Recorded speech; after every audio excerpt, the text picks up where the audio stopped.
चलो दोस्तों, इस वीडियो में बात करेंगे भोजपुरी इंडस्ट्री में बहुत बड़ा बवाल सॉन्ग, तगड़ा song power star Pawan Singh का आ रहा है। जी हाँ दोस्तों, बहुत तगड़ा song power star Pawan Singh का आ रहा है। जो सॉन्ग कब आ रहा है, किस टाइम आ रहा है, बात करेंगे इस वीडियो में। तब तक मेरे वीडियो पर नए हैं तो वीडियो को लाइक तथा चैनल को सब्सक्राइब करते जाइएगा, क्योंकि भोजपुरी से रिलेटेड मेरे चैनल पर हर न्यूज, हर अपडेट सबसे पहले आते रहता है। तो बात करेंगे पावर स्टार पवन सिंह के गाने के बारे में, जो कि पावर स्टार पवन सिंह का बहुत बड़ा तगड़ा गाना आ रहा है। जो आप गाने सुनेंगे तो एकदम जमीनों तक ले पैर खिसक जाएगा। हम गाने के व्यूज के तो बारे में नहीं बात करेंगे, लेकिन जो सब्सक्राइबर पर आ रहा है, जो चैनल पर ये गाना, उस पर सब्सक्राइबर लगभग 2 मिलियन प्लस होंगे इस गाने आने से।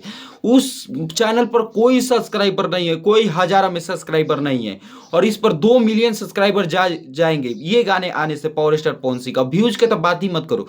हम बात करते हैं पावर स्टार पवन सिंह और शिवानी सिंह के आवाज में आ रहा है चदरिया में।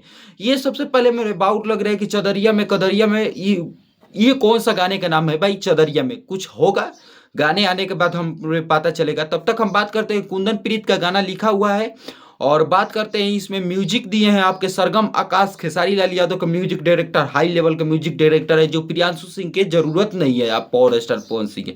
और बात करते हैं ये डीआरएज रिकॉर्ड पर आ रहा है। डीआरएज रिकॉर्ड यूट्यूब चैनल पर बहुत जल्द आपको देखने को मिलेगा। ये कब देखने को मिलेगा? तो ये 5 तारीख को, यानी कि 5 मई को बात करेंगे, सुबह में 6:30 बजे आपको देखने को मिलेगा। सुबह में 6:30 पे डीआरएज यूट्यूब चैनल पर आपको पावर स्टार पवन सिंह को ये गाना चदरिया में देखने को मिलेगा। पावर स्टार पवन सिंह के साथ जो एक्ट्रेस है, ये नई है भाई एक्ट्रेस, नई एक्ट्रेस के काम दिए हैं, हाई लेवल की एक्ट्रेस है। क्या गाने में रोमांच होता है, चलिए हम बात करेंगे अगले वीडियो में। तब तक वीडियो को लाइक तथा चैनल को सब्सक्राइब करना ना भूलिएगा।